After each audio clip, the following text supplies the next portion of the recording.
Mae Urdd y Gymdeithasau yn gartrefi dros 200 o grwpiau myfyrwyr a chymuned o dros 7,500 o fyfyrwyr.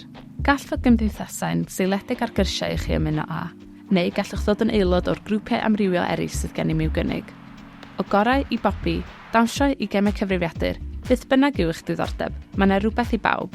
Dyma'ch cyfle i fwynhau a rhoi cynnig ar rhywbeth newydd, neu barhau a diddordeb presennol.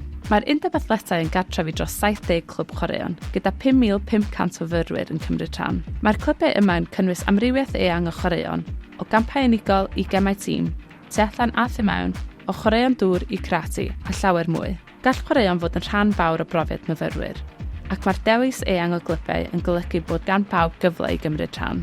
Uchafbwynt y calendr chwaraeon yw Twrnament Varsity Cymru. Dyma'r digwyddiad chwaraeon myfyrwyr mwyaf yng Nghymru, ac mae'n cael ei gynnal bob Gwanwyn yn erbyn Abertawe.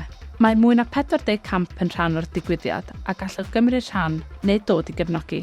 Mae awyrgylch gwych i'r dydd, felly os ydych yn cystadlu neu'n cefnogi, mae'n ddiwrnod anhygoel. I ddysgu mwy am glybau a chymdeithasau, dewch chi'n ffeiriau glas. Ond peidiwch poeni os na allwch dod ar y dydd. Mae'r holl wybodaeth hefyd ar gael ar cardiffstudents.com. Os nad oes unrhyw beth o ddiddordeb i chi, pam ddim sefydlu cymdeithas neu glwb chwaraeon newydd? Gall unrhyw un ei wneud, dim ond 20 aelod sydd ei hangen arnoch. Mae ymuno â chlwb neu gymdeithas yn ffordd wych o gwrdd â phobl ac adeiladu eich cymuned yng Nghaerdydd. Dewch i gymryd rhan.